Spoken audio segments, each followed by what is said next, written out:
Hi நண்பர்களே! நேத்து ஒரு ட்ரிப் ஒண்ணு எடுத்திருந்தேங்க. எத்தன மணிக்குன்னு பார்த்தோன்னா, ஒரு 6:15க்கு இருக்கும் ஒரு ட்ரிப்பு. எங்கேருந்து எங்கேன்னு பார்த்தோன்னா, பாடி பிக்கப்பு 4 வே பாயிண்ட்டு. ட்ராப் பாயிண்ட் எங்கேன்னு பார்த்தோன்னா, கோலடி. திருவேற்காடு பக்கத்தில வரும் பாருங்க, கோலடி அங்க தான் ட்ராப் பாயிண்ட்டு.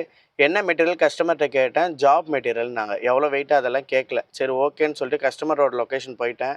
அங்க கொஞ்ச நேரம் வெயிட்டிங் பண்ணாங்க. கஸ்டமர்ட்ட ஃபோன் பண்ணி கேட்டேன். லேடி கஸ்டமர் தான். மேடம் கொஞ்சம் ஒரு பார்த்து கிடைக்குமா மேடம்? ரெக்வெஸ்ட்டா தான் கேட்டேன். ஏன்னா நம்ம வந்து ஆனரபிளா கேட்க முடியாது. ரெக்வெஸ்ட்டா தான் கேட்டேன்.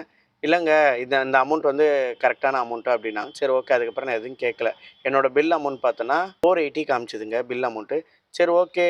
நம்ம அப்படியே வீட்டாண்ட தானே முடிக்க போறோம். நம்ம வீடு வந்து திருவேற்காடு கிட்ட தான் வரும். அதனால வீட்டாண்ட தானே முடிக்க போறோம். நம்ம எதுவும் கேட்க வேண்டாம். அப்படியே சைலண்டா போயாச்சு. ஃபர்ஸ்ட் வே பாயிண்ட் போயாச்சுங்க. போய் லோடெல்லாம் ஏத்திட்டு பில்லுக்காண்டி வெயிட் பண்ணி கம்ப்ளீட் பண்ணி 2வது வே பாயிண்ட் போயாச்சு. அங்கேயும் போயிட்டு லோடெல்லாம் ஏற்றி பில்லெல்லாம் கம்ப்ளீட் பண்ணியாச்சு. அடுத்த வே பாயிண்ட் போகிறோம். 3வது வே பாயிண்ட்டை காணோம். என்னன்னு பார்த்தா கஸ்டமர் வந்து எடிட் பண்ணிட்டாங்க. எடிட் பண்ணி அந்த வே பாயிண்ட் வந்து டெலீட் பண்ணிட்டாங்க. டெலீட் பண்ணிட்டு இப்போ அடுத்த வே பாயிண்ட் போகிற மாதிரி 4 வே பாயிண்ட் கொடுத்துருந்தாங்க. இப்போ 3 வே பாயிண்ட் ஆக்கிட்டாங்க. பில் அமௌண்ட் பார்த்தோன்னா எனக்கு ரூ. 480 பில் அமௌண்ட் காமிச்சுது.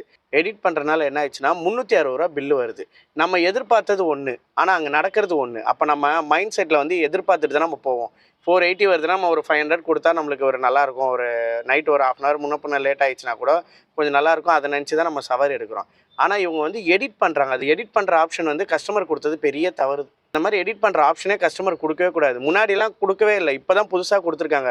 இன்னொரு விஷயம், ஒரு நாள் என்ன ஆயிடுச்சுன்னா கஸ்டமர் லொக்கேஷன் தப்பாக போட்டாங்க. நான் அங்கே 1 கிலோமீட்டர் எனக்கு பிக்கப் வந்து அங்கே பிக்கப் பண்ணிட்டேன். பிக்கப்னா லொக்கேஷன் போயிட்டேன். கஸ்டமர் ஃபோன் பண்ணி எனக்கு வாட்ஸ்அப்பில் லொக்கேஷன் ஷேர் பண்ணிட்டாங்க. 5 கிலோமீட்டர் இருக்குது.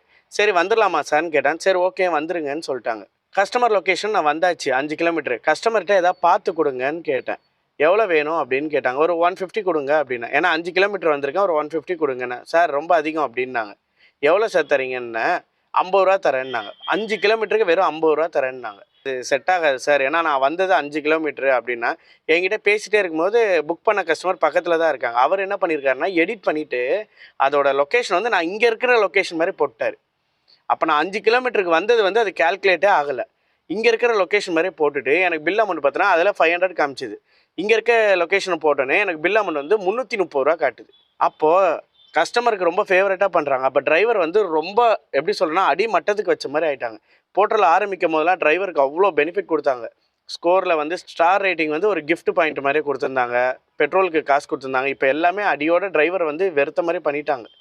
இப்படி பண்ணால் டிரைவர் எப்படிங்க ஓட்டுவாங்க? டிரைவருக்கு கொஞ்சம் பெனிஃபிட் கொடுத்தா கொஞ்சம் ஓட்டுறதுக்கு எல்லாத்துக்குமே நல்லாயிருக்கும். நிறைய டிரைவர்ஸ்லாம் கொஞ்சம் இம்ப்ரூவ் ஆவாங்க சார். நீங்கள் ரொம்ப இருக்க டைட் பண்ணுறீங்க. கோ டு ஹோம் வேறு நீங்கள் எடுத்துட்டீங்க. ஈவினிங்க்கு அப்புறம் வர சவாரி எல்லாத்தையும் விடுற மாதிரி தான் இருக்குது. 6-7 மணிக்கு மேலே நீங்கள் என்ன பண்ணுறீங்கன்னா ஆப்போசிட் தசையாக போடுறீங்க சார். என் வீடு வந்து அம்பத்தூர்னா நீங்கள் போகிறதெல்லாம் ஈஸியாரு, பாரிஸு எல்லாமே ஆப்போசிட் சைடாக தான் சார் போகிறீங்க. ஒரு கோ டு ஹோம் திருப்பி கொண்டு வந்தால் போர்ட்டலில் கொஞ்சம் நல்லாயிருக்கும். ரொம்ப பெனிஃபிட்டாக இருக்கும். நிறைய பேர் மிஸ்ஸிங் ட்ரிப்பு நிறைய விட மாட்டாங்க. ஏன்னா எல்லாருக்குமே ஒரு யூஸ்ஃபுல்லாக இருக்கும். நிறைய பேர் என்ன ஆகுனா இப்போ அது ஏடாபுடமாக வருதுன்னா போர்ட்டலில் லாக் ஆஃப் பண்ணிட்டு போயிடுறாங்க. அப்போ உங்களுக்கு நிறைய வண்டி அவைலபிள் இல்லாமல் போயிடும். இதனால் கூட உங்களுக்கு பெரிய ஒரு மைனஸாக இருக்கும் சார். நீங்கள் கோ டு ஹோம் கொண்டு வாங்க. அதுமாதிரி ஹெல்ப்பர் இது ஆப்ஷன், லேபர் ஹெல்ப்பர் ஆப்ஷன் கொண்டு வாங்க சார். கண்டிப்பாக உங்களுக்கு ஒரு பெரிய ஒரு டிரைவர் வந்து நிறையா டிரைவர் வந்து இம்ப்ரூவ் ஆவாங்க. நிறைய டிரைவர் வந்து உங்களுக்கு வந்து சேர ஆரம்பிப்பாங்க. நிறைய ட்ரிப் வந்து அதிகமாக வர ஆரம்பிக்கும் சார். என்னோட ஒப்பீனியன் சார். நீங்கள் வந்து பேக்கேஜ் ஆப்ஷன் எடுத்தீங்க சார். அது ரொம்ப ரொம்ப நல்ல விஷயம் சார். கிட்டத்தட்ட 7-8 வே பாயிண்ட் போடுறாங்க. அதில் வந்து இப்போ அவங்களால புக் பண்ண முடியாது. அது வரைக்கும் பெரிய சந்தோஷம் சார். இன்னொன்று கோ டு ஹோம் ஆப்ஷன் திருப்பி கொண்டு வாங்க. கஸ்டமருக்கு வந்து எடிட்டிங் ஆப்ஷன் கொண்டு வராதிங்க சார். இப்போ பிக்கப் பாயிண்ட் வரும்போது தப்பாக கொடுத்துட்டா இந்த மாதிரி பண்ணுறாங்க. தயவுசெய்து இதுக்கு ஒரு ஸ்டெப் எடுத்து நீங்கள் பண்ணால் நல்லாயிருக்கும். ஏன்னா அந்த 5 கிலோமீட்டருக்கு எனக்கு கால்குலேட்டே ஆகலை. கஸ்டமர் கேரில் சொன்னால் அது வந்து அவங்க வந்து அக்செப்ட் பண்ணிக்க மாட்டாங்க. ஏன்னா டிரைவரோட அப்டேட் வந்து அப்பப்போ நீங்கள் டிரைவர்கிட்ட கேட்டு ஒரு அப்டேட் புதுசாக கொண்டு வாங்க சார். நீங்களே வந்து அப்டேட் பண்ணாதீங்க சார். புது அப்டேட் கொண்டு வந்தீங்கன்னா டிரைவர் கொஞ்சம் இன்ஃபார்ம் பண்ணிங்கன்னா கொஞ்சம் நல்லாயிருக்கும் சார். ஓகே ஃப்ரெண்ட்ஸ், பாய் பாய்.